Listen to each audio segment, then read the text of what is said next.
It's not your first time to Abu Dhabi, but I'm curious if the second time round has been a little bit of a different experience for you, or if it's just same old, same old. Same old, same old. I've been here for like a week and a half now, so just same old, same old. I love this hotel. Is this fight a little bit of a unique one in terms of your career? Because, right, this guy is coming up. He's kind of taking a big step up in competition. You're the guy that, has been around for longer, but he's somewhat favored in the fight, it feels like, from some areas. Is this a bit unique in that sense? Maybe. Umar is a unique fighter. Stylistically, he's a really tough fight. I had to work in, like, a lot of overtime hours in order to make sure that I was prepared for this fight. But, the rankings, him coming up, the odds, the bettors, I could honestly give a shit less. I'm focused on what I'm going to do on Saturday, and that's executing underneath the lights. And I can't wait for that piece, man, because, it's weird that people are counting me out for this one, but I just can't wait to prove all those people wrong. I don't think you're the sort of person who would be affected by this, but do you think some people just hear the last name, Nurmagomedov, and sort of psych themselves out before they even get in there and don't face the guy in front of them, but face the name behind them? Yeah, no one's seen me defensively wrestle ever, almost, except for the situation with Sterling. That's what we'll call that loss, is a situation.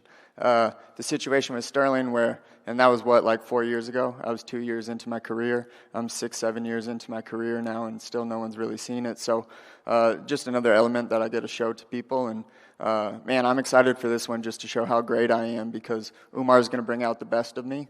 And he already has in this camp, and I'm pumped for it, man. I can't wait to watch myself fight. Is this the sort of fight where, you win this, title shot, could win that. This is the sort of fight we might get a rematch down the line, because he's going to keep coming, and you two could end up being the two best in this division. Yeah, absolutely. I can see that. I can see that with a few of the guys that I fought in the division, The cream is kind of rising to the top in the division. A lot of fights are kind of working themselves out, and we're seeing who's better than who, and that's a pretty exciting spot to be in the division. But yeah, I think that Umar is going to be one of those guys that sticks around for a while, so I have to make sure that I'm extra mentally sharp and not giving him an inch in the cage on Saturday. Like I said, there's a little while to go before we can really start talking about this, but it does feel like your style, your skill set is starting to be appreciated more and more by fans, rightfully so. Sean O'Malley is who he is, and it feels like if that matchup did get made, it could be a massive fight in the bantamweight division. Do you agree? Yeah, absolutely. Me and O'Malley is a fight that the fans really want to see. I think the UFC wants that fight, and man, it's just like a fan pleaser. If we make it for gold, that just becomes one of the most anticipated best fights that people are asking for. And then you make it for gold, that's just, icing on top of the cake. It just makes that fight that much bigger. So, I'll be rooting for O'Malley. And after I get this win, then hopefully we'll be fighting. I'm sure you've been asked 100 times, but I've not heard your prediction for that fight. Who do you have winning? I got O'Malley winning that one, but who knows? Hi, Cory. Just a couple from me. Umar says he's been promised by the UFC a title shot if he wins. Have you been promised a title shot with a win? Yeah, I think Dana said that in the announcement, is that this is a number one contender fight. So yeah, I definitely plan on that. And you fought a lot of great fighters in your resume, but when you look at kind of the old guard, you fought Frankie Edgar. Is there anyone you wish you would have fought? Yeah, potentially. I wish that me and Aldo could have fought. Me and Cruz could have fought, but I guess they're still around, so it could still happen. And last one for me, in the open workouts, you showed off a lot of your WWE moves. A, can we see any of those in the fight? And B, maybe a future crossover into WWE for you, pro wrestling? Yeah, I got two goals in the sport. It's to become a world champ and then to hit a Stone Cold Stunner. So, those are on my bucket list. Those are my two UFC goals before I retire. Thanks, Cory. Cory over here. Greetings from Ecuador. It is a bit advantage for Umar fighting here and not in the States. No. No. The first one was scheduled in Nashville. I didn't feel like I had a mega advantage fighting in Nashville. The truth of the matter is that when you go into the cage and the door locks and the ref says go and you hear the bell ring, that's when the truth comes out. If it's in the Middle East, if it's in Nashville, if it's in anywhere in the world, that's when the truth comes out, and I don't care that it's here. No. You're very tall for this division, so how are you going to use that for you in this fight against him? Yeah, I think that's something that a lot of people kind of forget about when they're thinking about the matchups. You know, like I get a few inches on all of these guys. So these guys that are really good at playing from range, they don't get to do that against me. You know, like the Cheetos, the guys that like being long. Umar, he likes throwing long kicks. He likes leaving space. He doesn't get to do that as easily against someone that has a reach advantage against him. So, you know, I definitely got that advantage. I want if you can help me with some opinion about Chirubera against Figueiredo. What do you think about that fight? Cheeto's got to fight better than he has in his last couple ones if he wants a chance, because Figgy's good. Do you believe the winner is gonna maybe another one fight and then the shot for the belt? Yeah, it could be that. Yeah, I mean, a lot happens in this sport, even in like 3-4 months, so who knows? But yeah, maybe. Thank you. Yep. Hey, Cory. What's the response been like to your YouTube channel and the breakdowns that you do? Because, I mean, you have an insanely good impression of Sean O'Malley. Yeah. Yeah, I think it's been good. You know, I enjoy doing it. Really, I just want people to understand the art a lot better. Like, I think that there's a lot of beauty that's kind of like slipping underneath the cracks just because fighting isn't just brawling. Fighting is like an art too. You know, it's definitely brawling too. But yeah, I just kind of want to like show people that that there's like a lot of beauty and technique happening behind the scenes. And then, I mean, obviously, it would be great to take Umar's from him, but he's also got a 100% takedown defense rate. So how sweet would that be to get one on him as well?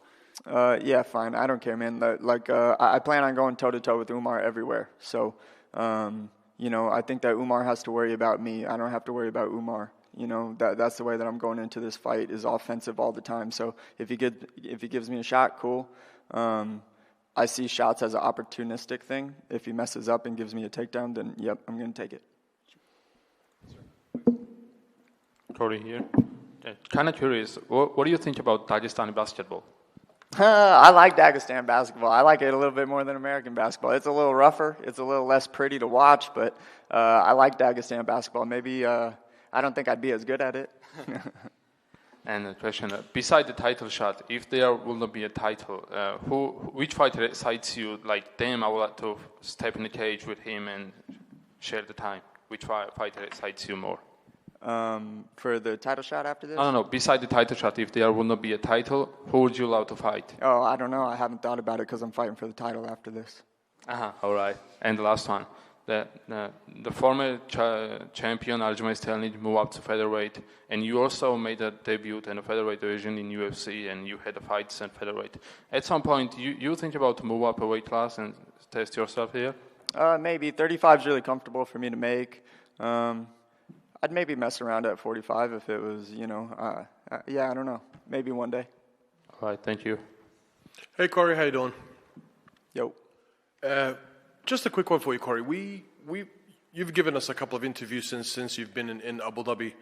The feedback from the local MMA fans, from the Middle East fans, has been super positive. Everybody's speaking very highly of you. There's very little animus towards you, even though, as you said, this is likely to be a very, pro-Umar crowd. What do you attribute that to? Because the fans have really taken to you in this part of the world. Yeah, man. I mean, the fans out here, honestly, they're fight fans. Like this is an area that's really rich in combat history. You know, like these people just appreciate good fighting. That's what every Russian reporter that I talk to is like the coolest. Because I'm just like, oh, you really know what you're talking about, and also like you just appreciate like good fights, like you appreciate the skills and the techniques of the fight.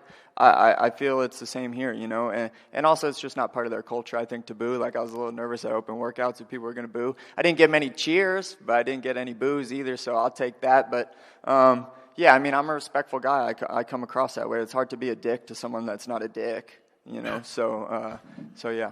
To be fair, the open workouts were subdued in general. I don't think that was a specific Cory thing. Cheeto was in here earlier, and he was talking about Umar's gas tank. You and I have had a chat about you coming down from elevation.